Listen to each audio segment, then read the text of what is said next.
Você acorda quando seu corpo está pronto, sem despertador, sem agenda, sem lugar onde precisa estar. Você se senta, se espreguiça e faz a si mesmo uma pergunta: o que devo fazer hoje? Por 99% da história humana, isso não era uma hipótese. Isso era todas as manhãs por cerca de 300 mil anos, e a resposta para essa pergunta não se parecia em nada com a vida que você vive agora. Humanos modernos passam cerca de 90 mil horas de suas vidas trabalhando. Isso é cerca de 1/3 da sua vida desperto, dedicado a um trabalho. Mas, na vasta maioria da história humana, empregos não existiam. Não havia emprego, nem salários, nem chefe, nem escada de carreira para subir. Então, o que as pessoas faziam o dia todo? Vamos começar com o que sabemos com certeza. Em 1963, o arqueólogo Richard Lee conduziu um estudo que mudaria a forma como entendemos a vida pré-histórica.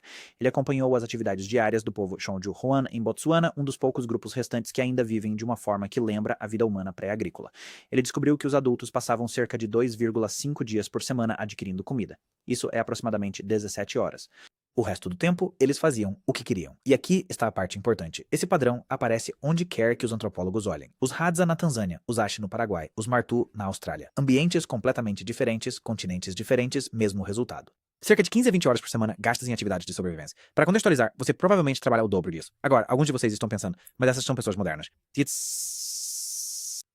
Como sabemos que os humanos antigos viviam da mesma forma? Pergunta justa, e a resposta vem dos ossos. Quando arqueólogos comparam esqueletos de humanos antigos com populações agrícolas primitivas, a diferença é drástica. Os agricultores eram mais baixos. Seus ossos mostram sinais de deficiência nutricional. Seus dentes estavam cheios de cáries devido a dietas ricas em grãos. Eles tinham artrite na coluna devido ao trabalho repetitivo e morriam mais jovens. Esqueletos humanos antigos eram mais altos, mais fortes, com dentes mais saudáveis e menos danos nas articulações. Seus ossos contam uma história clara. Eles faziam menos trabalho físico repetitivo? Não mais. Mas a evidência mais fascinante vem de algo que os arqueólogos encontraram que não deveria existir se a sobrevivência fosse uma luta constante: a arte. Em 1994, exploradores descobriram a caverna Chauvet, no sul da França. Lá dentro havia pinturas criadas há cerca de 30 mil anos. Cavalos, leões, rinocerontes, representados com perspectiva, sombreamento e movimento. Não eram desenhos rudimentares. Era uma arte sofisticada que exigia habilidade, planejamento e, acima de tudo, tempo. Alguém passou horas, talvez dias, no fundo de uma caverna à luz do fogo, pintando animais em uma parede. Não pela sobrevivência, não por comida, mas pela beleza, pelo significado, por algo para fazer. Na caverna de Blombos, na África do Sul, arqueólogos encontraram contas de conchas perfuradas de 100 mil anos, pequenos buracos feitos em conchas, claramente destinados a serem enfiados como joias. A costa mais próxima ficava a 20 quilômetros. Alguém caminhou 40 quilômetros, ida e volta, só para coletar conchas. Depois passou horas furando cuidadosamente com ferramentas de pedra, só para ficar bonito. Em 2008, pesquisadores encontraram uma flauta de 40 mil anos esculpida em um osso de abutre na Alemanha. 5 furos para os dedos perfeitamente espaçados. Quem fez isso entendia de música, entendia de tom e passou um tempo significativo a fabricá-la. Não para caçar, não para defesa, mas para a música.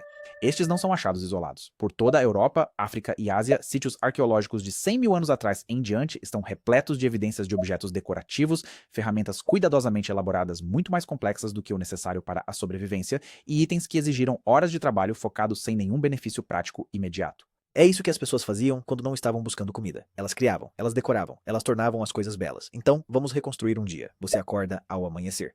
O fogo da noite passada ainda está em brasas. Alguém coloca lenha. Você come carne ou peixe que sobrou de ontem, talvez algumas nozes ou frutas colhidas no dia anterior. O café da manhã é social. As pessoas conversam. Elas planejam o dia sem rigidez. Não porque precisam, mas porque é isso que os humanos fazem. Perto do meio da manhã, um pequeno grupo pode sair para caçar ou coletar. Mas aqui está o ponto principal.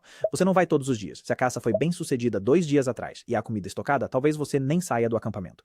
Você pode passar a manhã trabalhando em ferramentas, afiando uma lança, trançando um cesto, raspando uma pele de animal para deixá-la macia e útil. Isso não é trabalho no sentido moderno. Não há relógio nem supervisor. Você faz isso porque a competência importa, porque ser habilidoso conquista respeito, porque fazer as coisas bem é parte de ser humano. Se a caça acontece, não é a perseguição frenética que você vê nos filmes. Os humanos são caçadores de persistência. Rastreamos animais em um trote constante por horas, até que eles superaqueçam e colapsem. Somos a única espécie que consegue fazer isso com eficácia, pois podemos suar e regular nossa temperatura corporal enquanto corremos. A maioria dos animais não consegue, então nós os vencemos pelo cansaço. A caçada pode levar de 3 a 6 horas, incluindo o deslocamento. Depois, o animal é carregado de volta e esquartejado. Todos comem, e no início da tarde, a parte produtiva do dia praticamente acaba. O que acontece a seguir é o que as pessoas modernas acham mais difícil de entender. Nada e tudo ao mesmo tempo. As pessoas descansam, elas sentam na sombra e conversam. Eles brincam com as crianças, eles cuidam uns dos outros, catando os cabelos, fortalecendo laços.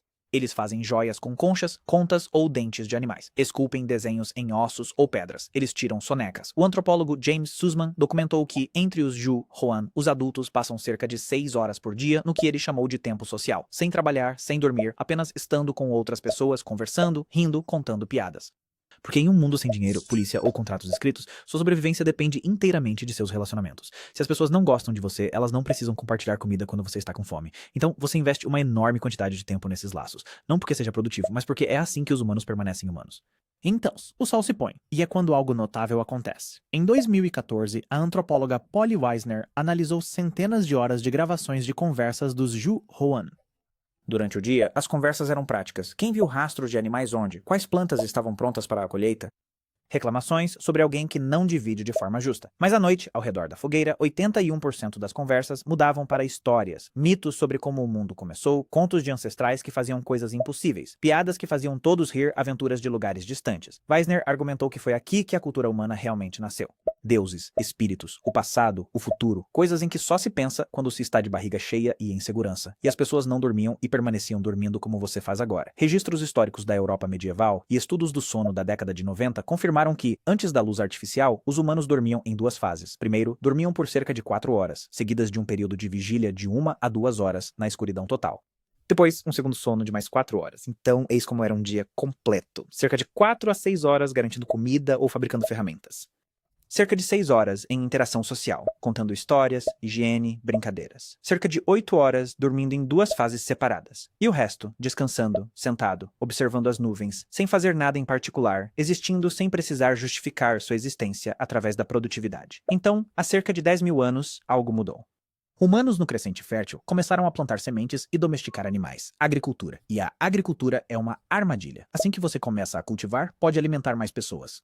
Mais pessoas significam que você precisa de mais comida. Mais comida significa mais agricultura. Em poucas gerações, as populações explodiram e não havia como voltar atrás, porque agora eram bocas demais para sobreviver da caça e da coleta. Vocês estavam presos, e a agricultura exigia muito mais trabalho. Arar, plantar, capinar, colher, armazenar, defender as plantações de animais e invasores. As evidências esqueléticas são inequívocas. Os primeiros agricultores trabalhavam mais, comiam pior e morriam mais jovens do que os caçadores-coletores que vieram antes deles. Mas a população continuou a crescer, e com populações maiores vieram os especialistas, fabricantes de ferramentas, ceramistas, tecelões, inventores, depois soldados, sacerdotes, administradores e, eventualmente, cargos, empregos. A ideia de que seu tempo pertencia a outra pessoa em troca de recursos. Quando construímos cidades, o estilo de vida humano original desapareceu, substituído por horários, obrigações, a necessidade de trabalhar a maior parte das horas em que estamos acordados apenas para sobreviver no sistema que criamos. Hoje, você passa 90 mil horas trabalhando. Seus ancestrais gastavam bem menos. Você dorme em um bloco só e chama acordar às 2 da manhã de insônia.